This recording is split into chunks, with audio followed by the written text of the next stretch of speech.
Hello बच्चों, the question says part first, define electric power. An electrical device of resistance R is connected across the source of voltage V and drawn a current I. Derive an expression for power in term of current and resistance.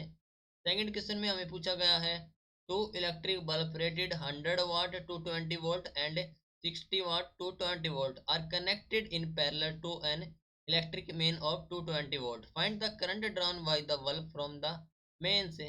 तो question में हमसे पूछा गया है कि define electric power, और electric device है जिसका रेजिस्टेंस R है, कनेक्ट है across a source of voltage V and draw करता है कि करंट I। तो एक्सप्रेशन देना पावर का इन term of current and resistance से। तो इस क्वेश्चन के लिए हमारा की कॉन्सेप्ट यूज हो रहा है, दैट इज ए पावर। तो क्या होती है power? Power is the amount of electrical energy consume per unit time. So it is the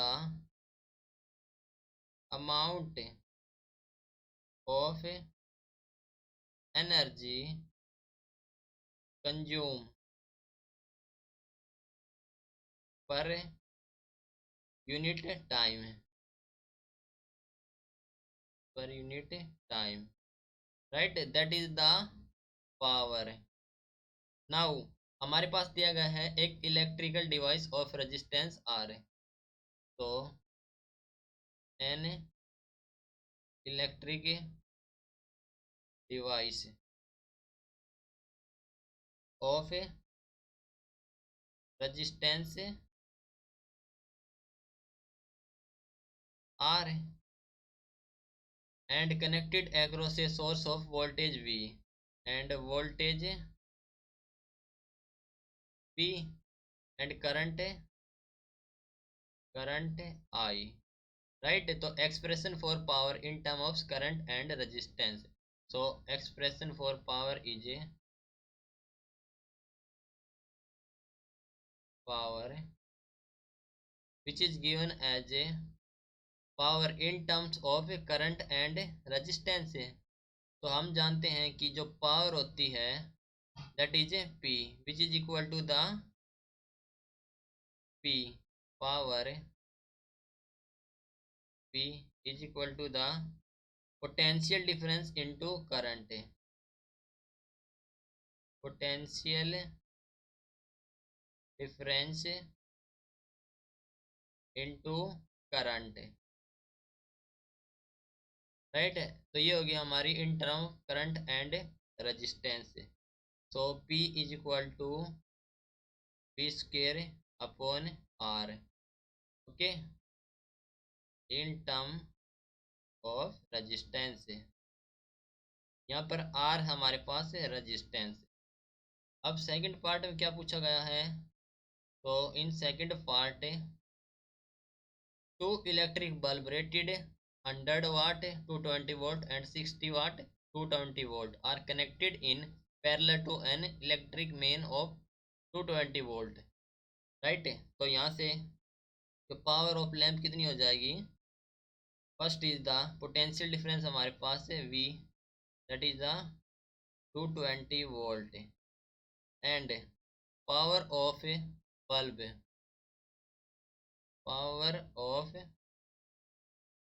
bulb that is P1। First bulb के लिए करते हैं जो कि हमारे पास है 100 watt and power of bulb P2 that is 60 वाट।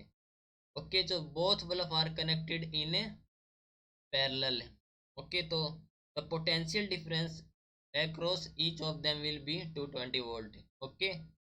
तो पोटेंशियल डिफरेंस 220 वोल्ट हो जाएगा। तो पावर हम जानते हैं कि जो power is equal to the voltage into current I, right है। तो यहाँ से पावर कैलकुलेट करेंगे। तो फर्स्ट के लिए करेंगे लैंप 1 के लिए, तो लैंप फर्स्ट, या फिर हम कह सकते हैं बल्ब फर्स्ट। लैंप फर्स्ट या बल्ब एक ही बात है, लैंप या बल्ब फर्स्ट, ओके। तो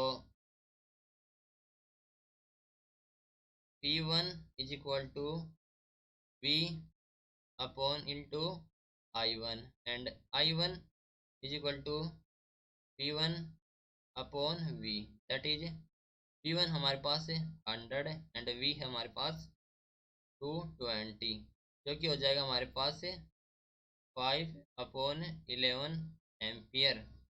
क्लियर है। फिर करेंगे हम बल्ब टू के लिए। तो बल्ब टू के लिए I2 हो जाएगा P2/V, दैट इज P2 हमारे पास है 60/220, जो कि हो जाएगा हमारे पास है 3/11 एम्पियर। ओके, तो पावर ऑफ फर्स्ट बल्ब हो गई and power of second bulb calculate कर ली। ओके, एंड यहाँ से हमने करंट निकाल लिया I1 एंड I2। तो I1 आ गया हमारे पास 5/11 और I2 आ गया 3/11। नाउ जो नेट करंट हो जाएगा, net current that is I, वो हो जाएगा हमारे पास है I1 प्लस I2। क्लियर है। तो I1 हमारे पास है 5/11 प्लस I2 हमारे पास है 3/11, that is 8/11 which is given as 0.7273 ampere. ठीक है, तो हमारा जो I हो गया, I इज 0.7273 एम्पियर है, जो कि होगा current drawn from the main से। Right, hope you understood it well. Best of luck, thank you.